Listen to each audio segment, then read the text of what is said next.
What a morning. It's absolutely magic up here. It is so beautiful, and the leaves, just, you know, like leaves, autumn leaves in grey weather, they do look autumnal, but the moment that the sun gets on them, oh, it just looks so beautiful. And the blue sky and the yellow and orange leaves is just magic. Anyway, it's whoppingly bright.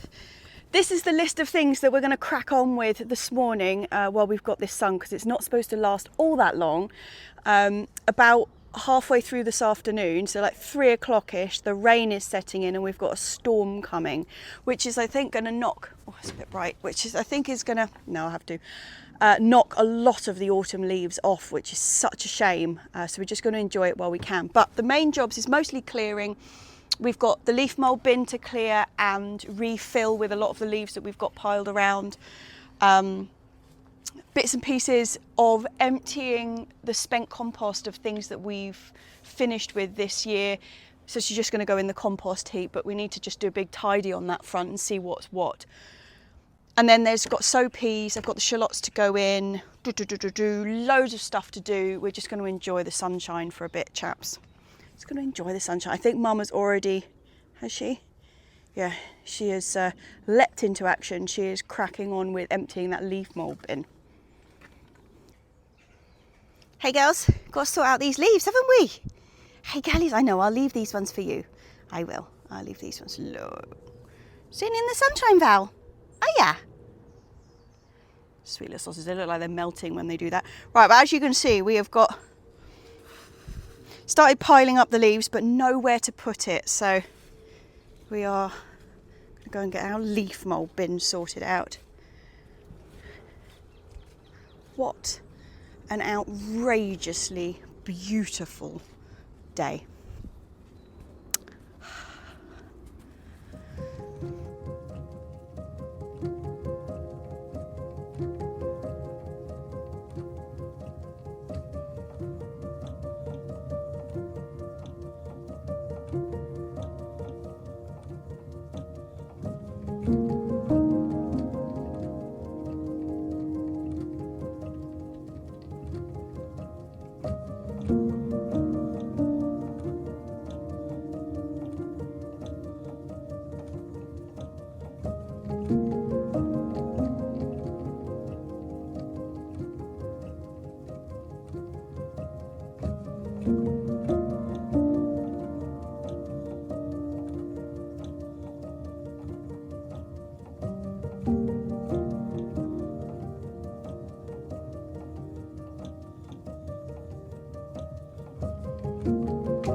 Is that a beautiful girlie, huh?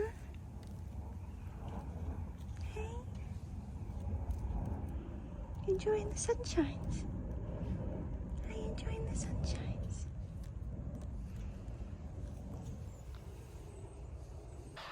Oh yes, high action morning. Sorry about the lack of chatter.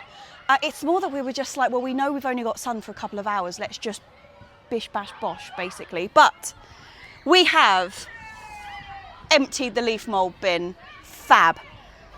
We have not done that, but we have done this.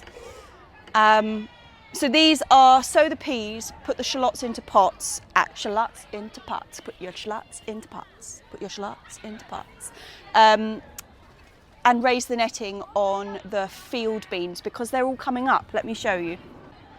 So this was one of the beds. You can see, woohoo!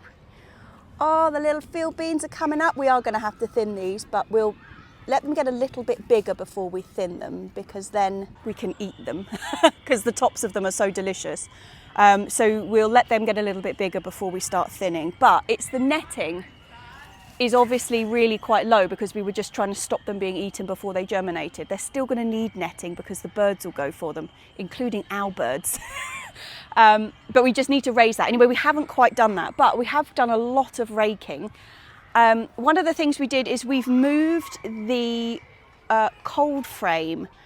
We just had it stashed at the top next to the compost bins, but actually where we were going to have it was along this edge of the greenhouse. We were just going to have it just along there like that, where those gazinias and marigolds and chicory is. That's where we were going to put it, but actually this is a really valuable spot for things that need a lot of sunshine. So we have, after a bit of consultation with some neighbours, put it round the back here. So it's actually on the other side of the greenhouse. You remember this is our sort of like wood store, junk store area, if I'm being honest, but you know, the wood store area. And this is where it's going to go, on this side of the greenhouse, because it gets less sun. But like I say, we've just been speaking to, or not just, but the other day we were speaking to somebody who's got an allotment up there who actually uses their cold frame a lot. Like, we've not really got into using the cold frame properly for years because everything just gets slugged in it. But she was saying that she has hers on the shaded side of the greenhouse and it's working brilliantly. So that's what we're going to do. It's not going to aid with the old slug situation because obviously the shade they love. So that's another thing we're going to have to tackle. But I think round here is a decent spot for it. So I'm quite pleased with that. And the roof has rotted off. So when I made it, it had, I made the base out of really quite solid stuff, but the roof, I had like bits of old fruit cage. So they were already pretty elderly bits of wood and actually they've just gone. But what I'm going to do instead is use these bits of, you know, it's not corrugated, but the plastic that's, you know, it's like, you've got tubes down it, you know what I mean. And these are going to go on here like this. Hang on. I'm just leaning you on the compost.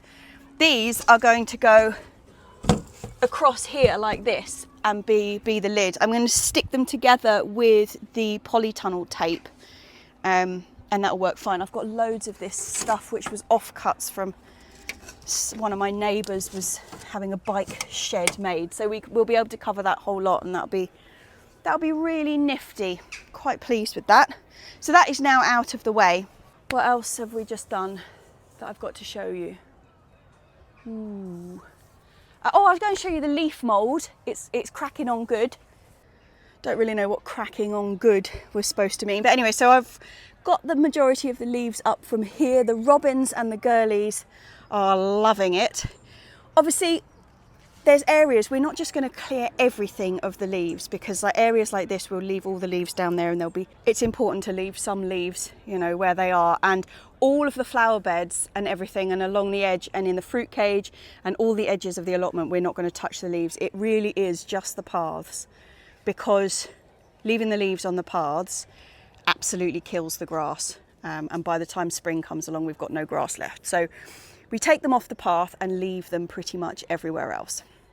Anyway, let me show you where we're putting them. Hey that Val? Hey that Val? So we now have our solid bank of compost bins. This is that woody waste bin that we're talking about slowly filling up. And here we have the leaf mould bin starting to be refilled for this year. What we got out of it was actually some really good stuff. We have all of this in here. Obviously, there's just crap in it. There just is. We're next to a school. There's packets of crisps and stuff in there, but it's all sievable out. So we should end up here with some, we got what, 6 buckets? 6 buckets this size out of that bin, and then already the stuff that we had put in here in the fruit cage. I don't know if you remember, we stuck a load of the top stuff at the back there. So the cycle of leaf mould is continuing. The field beans in this bed as well have all come up, which is very nice. We're going to have to raise the netting on that too. What else? I was going to show you something and I can't remember what it was now. What was it that was exciting? Got some pretty late to the party flowers coming up beautiful in here. I mean, look at that cosmos. Is that not just stunning? With the like the peachy pink backing. And that, obviously that one's gone slightly over, but that peachy backing like that, and then the yellow frontage, apricot that's called, it's absolute beauty. And then the zinnias, we sowed these so late this year, that's why it's taken all this time to get them going. But I mean, look at them, they're just so beautiful. Next year I am on it with getting them sown a bit earlier. But some good tidying has happened over here. And yeah, I mean, it's all looking all right. Oh, the lettuce has come up in the, you know, just the mixed sown packet of lettuce that we shoved into here. That's all come up, which is pretty nice. It's just a, you know, one of those bog standard packet mixes, but that's looking good. And as soon as the weather starts to dip, this will go into the greenhouse and we will be able to pick it. Woohoo! That was actually quite a successful morning, chaps. Quite a successful morning. I've got a few tomatoes that need picking before we head off, and I've got to do a bit of watering in the polytunnel, but we have got some atrocious weather headed our way. Like I said, beautiful, beautiful morning. That was the last of the sun that we're going to see for ages. Can you see up there? It's getting very dark in the distance, and that darkness is going to be coming over us for like 3 days. So there's a couple of things that we want to do before we head off, which is like securing netting and stuff. And we also have to cover the pond because I think with all this wind that's coming, the leaves are going to be coming down something atrocious and they all go in the pond. So before we leave, we're going to pick tomatoes and cover the pond. And I think that's it. Goody, goody gumdrops, chaps. Goody, goody. Oh, look. The robins have gone completely crazy since I did all that raking. You know what they're like as soon as there's a worm on show. I keep trying to catch it. Oh, can you see him? He's in the apple tree at the moment. Let's see if I can zoom in.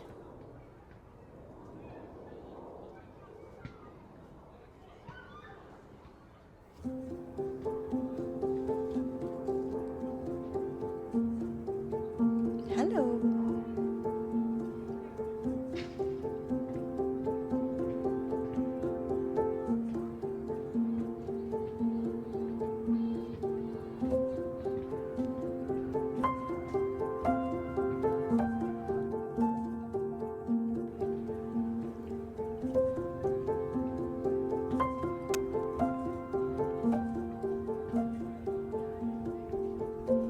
Oh, going in the shed, chap.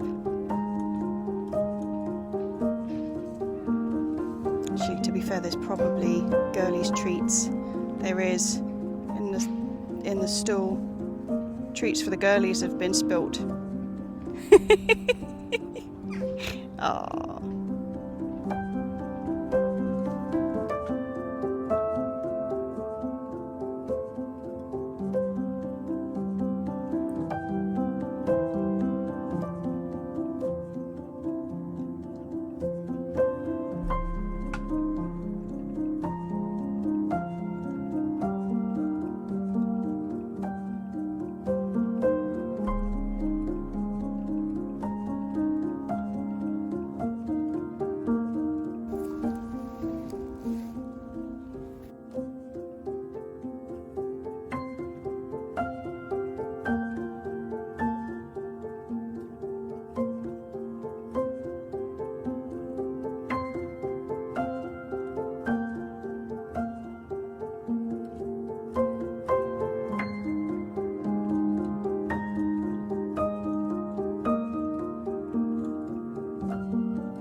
Good morning. So we survived the storms, which actually I think was a bit overblown in the reporting at the beginning because it never actually transpired. It was grey and rainy and a bit pants. But although we've got sunshine today, the weather is considerably colder.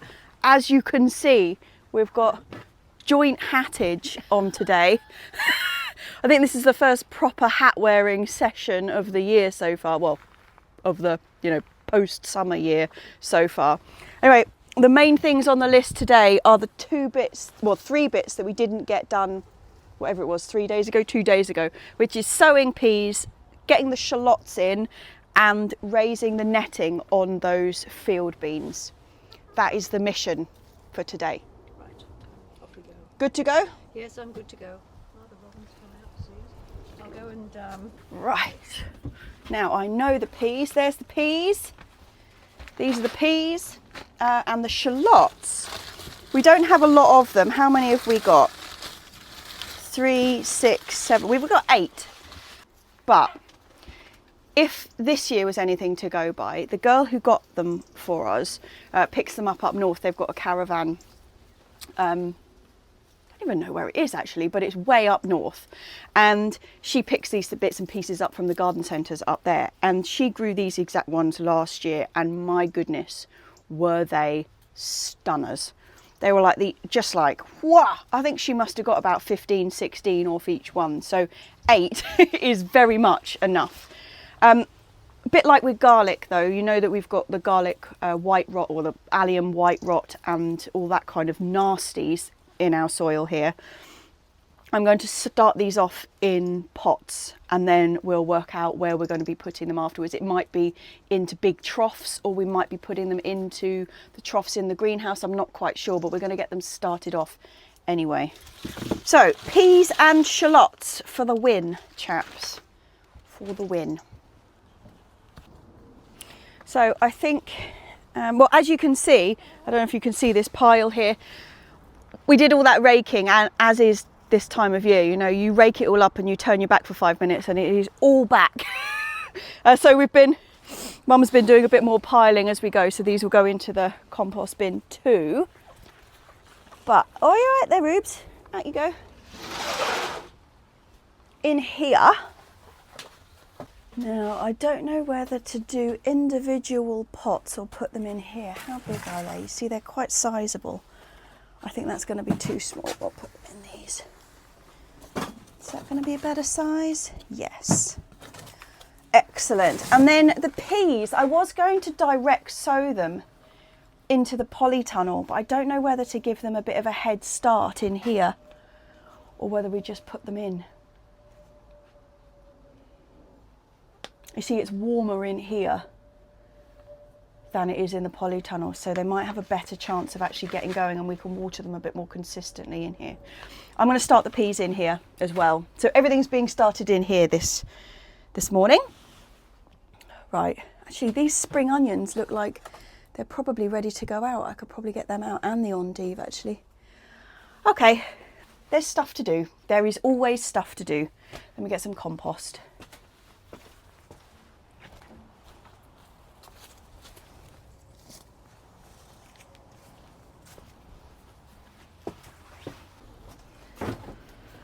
How many did I say I had?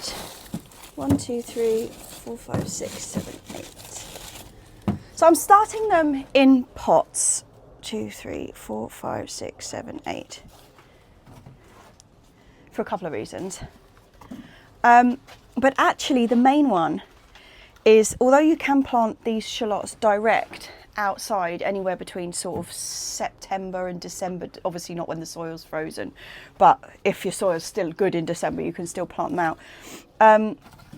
The thing is that although they're absolutely fine with the cold weather, what they're not fine with is really soggy soil.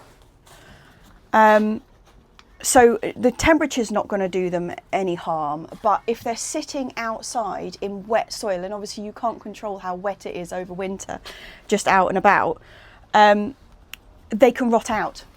And that has happened to us a couple of times. So not just the allium white rot, which essentially does the same thing, it rots them out from the inside. even if we didn't have that going on, I would still start these inside personally because of that reason. It means that you can really control the amount of water that they get over winter. They're not going to be too cold, so don't have to worry about that. It's not like you have to grow them on a window ledge at home or anything, and with your central heating. Just prevents them rotting out and just get a better result at the end. And then I'll plant these out sort of March time, straight, well, if I didn't have all those problems, I'd plant them straight out into the beds about March time, by which point they will have filled these with roots and be really set to go for spring. I won't be doing that. I'm probably going to plant them out into big pots or into troughs, and I think it's probably going to be the Hampton Court troughs because we're not short of them. Right, so I'm not going to bury these. If I was planting these outside, I would bury them up to their necks, about this deep, but I'm not. I'm just planting them in here, and I just really want their roots to get going. So all I'm going to do is plonk them in like that. That is how I'm sowing them. Really, really simple. Get their roots down into the bottom of the pot, but not rot out, and be happy little shallots. So shallots don't grow the same way that onions do. I've had this debate muchly on the channel with people. So an onion set looks very similar to this, although it's slightly smaller. An onion set, you'll plant it, do it exactly the same if you like, but you plant it out like that, and what you get at the end of it is one bigger onion. Personally, I find that quite difficult to get my head around. I think onions are a really good one from seed because you sow a seed and you still get one big onion. Shallots, on the other hand, you can grow shallots from seed too, and you get one shallot, like you get basically that out of it at the end. But if you plant a shallot bulb, you get a whole cluster of shallots from it, rather than just the single bigger shallot like with an onion. So, well, that was a difficult job, wasn't it? That, chaps, is my onions set for winter. I'll give them a water and just keep them moist over the winter, but not, you know, drowning in water, and just keep them happy until spring. I'll just stay in here. Just stay in here. That was nice, wasn't it? Peas I'm going to do in a couple of trays like this. If I do 3 trays like that, that will be the width of the bed. I'm just going to put a line of them in the polytunnel. Eventually these will be going into the polytunnel for pea shoots to begin with, it nowish when they first germinate, and early spring, and then I'll let them grow up into proper peas. So I'm going to be putting them along one edge, which will mean that I've got something for them to grow up when they actually come up, because this is not a tall pea. It is it's not exactly a dwarf, but it doesn't get much above sort of 2 foot,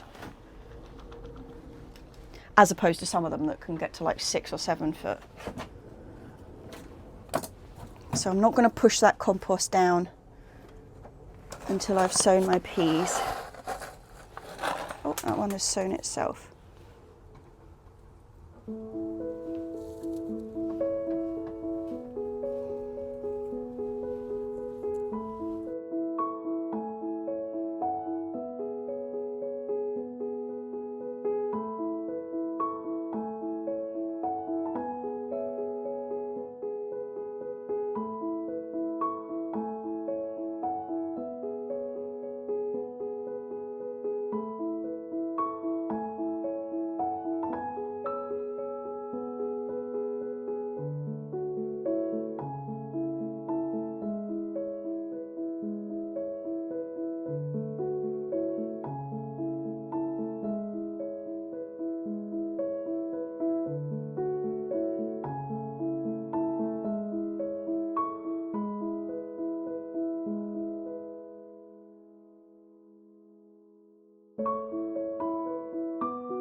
Right, I'm going to take these endive and find them a spot. God, autumn sun really is something else, isn't it? It's absolute. Oh, it's beautiful, isn't it, girlies? Huh? It's beautiful. Right, this is where I'm going to put these little chaps. We have some Thai basil still in here, but that is well and truly past its best. There might be a few bits and pieces that could be saved off it, but pretty much it's a goner. So I'm going to put these in the end here because they don't need protection. They're totally hardy, but they do need protection as in to stop the birds pecking them to death. Our birds and those birds. Now I've actually got way more than I thought I had in here. I can probably fill that whole patch.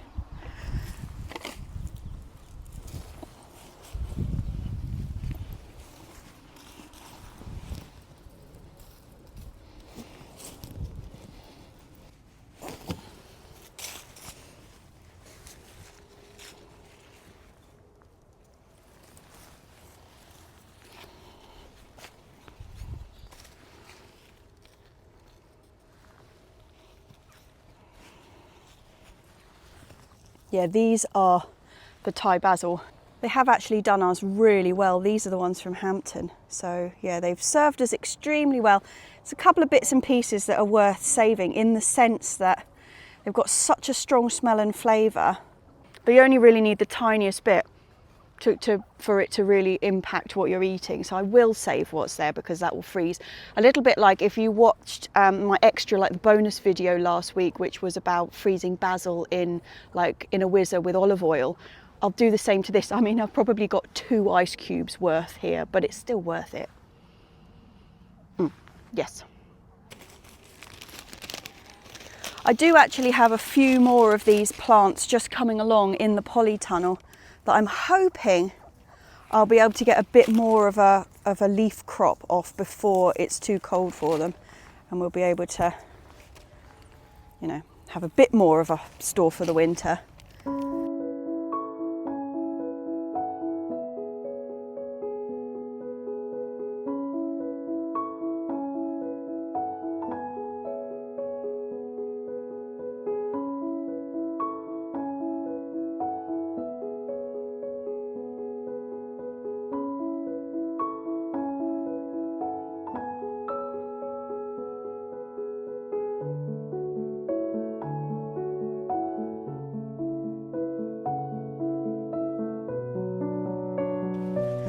Okie dokie. So I've got quite a lot of these, but I'm going to have to give them a decent amount of space rather than just jam them all in, because actually, although I'm calling them endive, they're like a frizzy. I don't know, let me get a bit closer for this one. It's still got the sort of endive bitter flavour, but they're really like a frilly, really coarse, tight plant. It looks more like a lettuce than a classic endive, but they are absolutely delicious. And actually, this was the worst business decision that Frankie's Seeds ever made, was this one, because they put so many seeds in their packets, right? And this went out of date. This has got so by 2017 on it, right? And the seed just keeps going. So we have a lifetime supply of this, basically. We've been growing it since 2017. And as you can see from the germination, it's still absolutely great. But yeah, this is a really, really delicious thing. And it's one of those ones that you chop off at the bottom and then it redoes a whole shebang, you know, like chicory does in general. Yeah, very worthwhile. But I do have to give them a little bit of space because each head forms a sort of a shape about that. And it's got coarser leaves on the outside, and then it gets really lovely and soft and beautiful in the middle. And because it's curly and it's like tight curls, it's almost got like a parsley sort of, you know, like a curly parsley kind of frill to it, that actually in a salad it has a totally different texture, and it's just really, it's a joy. Can you tell I'm enthusiastic? To get it to go white in the middle though is a little bit more complicated. I mean, it's normally like that but green. It does say a week or 2 weeks before you intend to eat it, you have to tie up those outer leaves and just pull them into the middle and like put a elastic band around them or something to block out the light from the middle, and it blanches the inside. It does work in the sense that it does go white and you do get that, but what I found is that mainly it just becomes a slug haven. And when you open it up, it's just a terrible, sticky, slimy mess full of slugs. So do at your own risk. Right, let's get these in. So they're supposed to be about 30 centimetres apart. I reckon I can get 2 rows in here. And if I, you know, do them that way, they'll have just that little bit more space.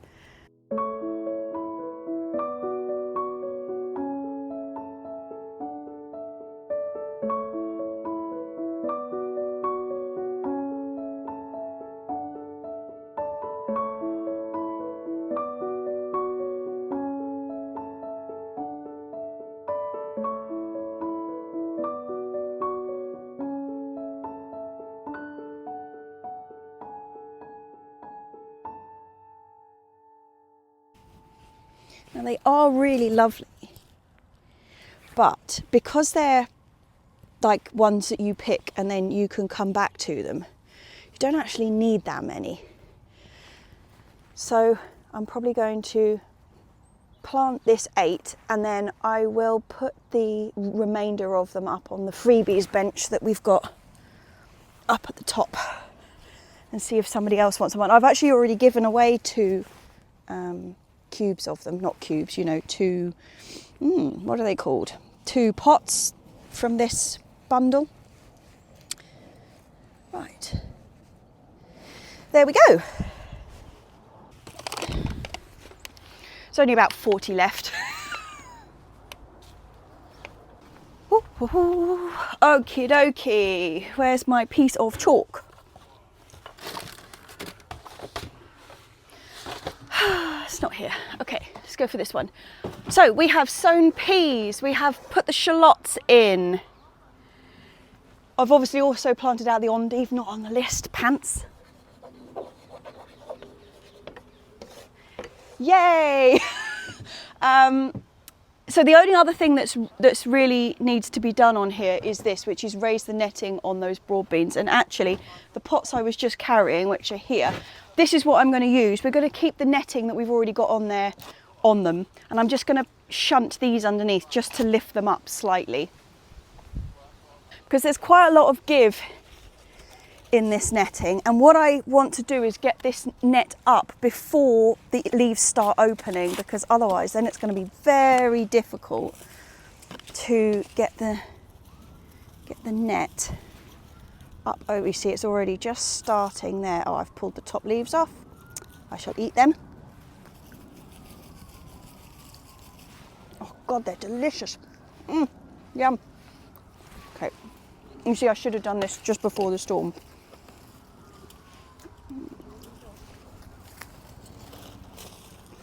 Sorry? Did you need any help? No? I'm just putting these in. You see, once they get just open their leaves, they will no longer go through the netting. They'll sort of push it up on their own. But at this stage, when they're really still very narrow and they've gone through, oh dear, what a shame. I'm going to have to pinch that one out and eat it too. Absolutely delicious.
Well, the sun didn't last very long.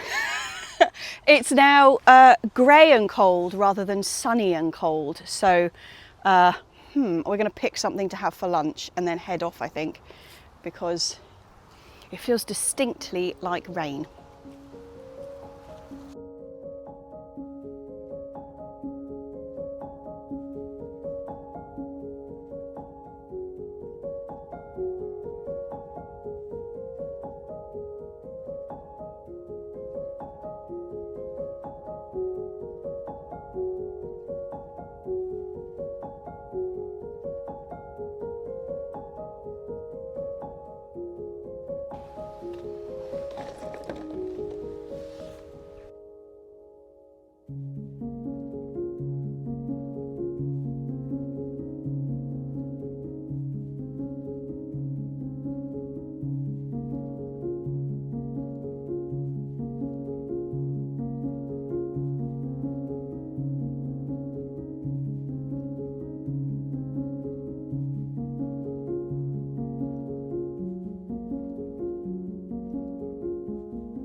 Cheers, chaps.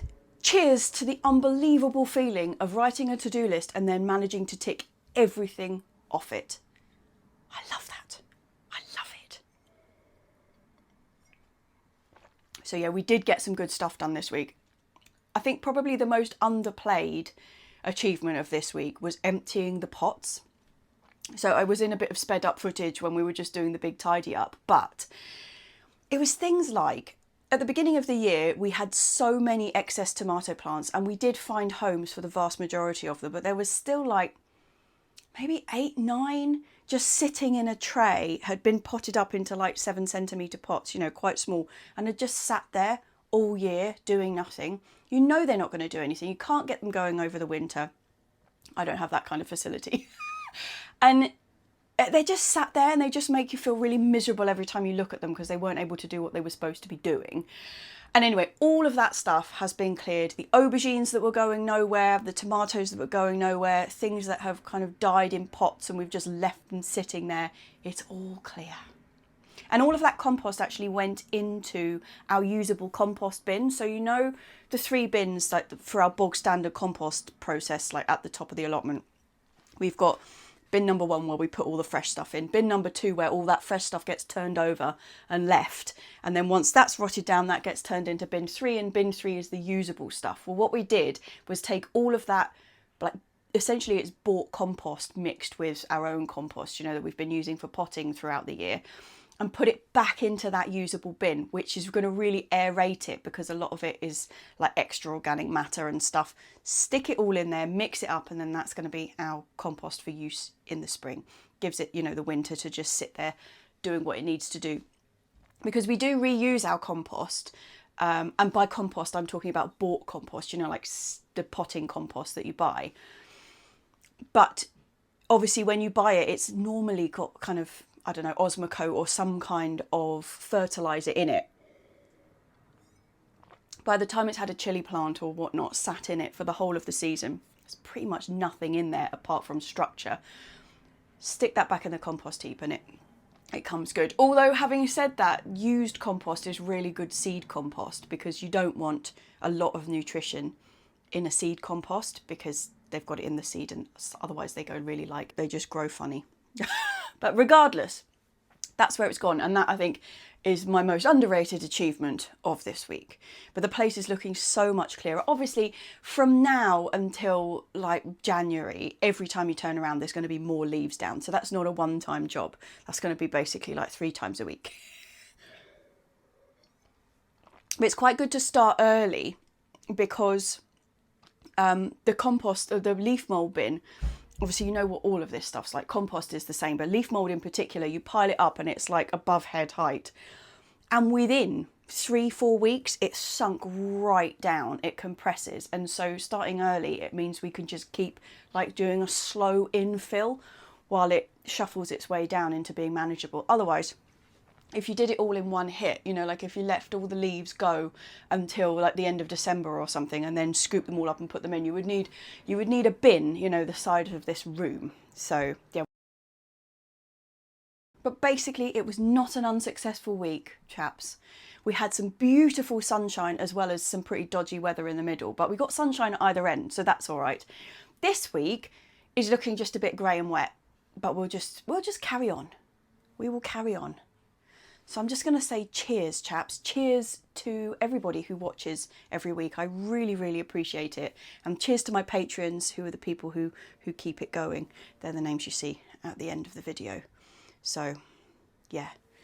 Massive cheers, chaps. Cheers to to-do lists being ticked. I was just about to say, and I'll see you next week, but actually, I'm really getting into the stride of putting a second video out on Friday. Last Friday was preserving basil in olive oil for the freezer. So if you haven't seen that video, go back and check that one out. That came out on Friday. And they're just much shorter videos. So obviously the vlog is like the long video. I'm just going to carry on doing that. I'm just going to throw in some shorter ones like I used to do.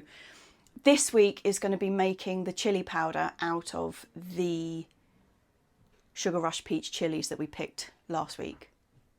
Yeah, so variety specific chili powders. Anyway, so I'll see you on Friday, in fact. Cheers, chaps.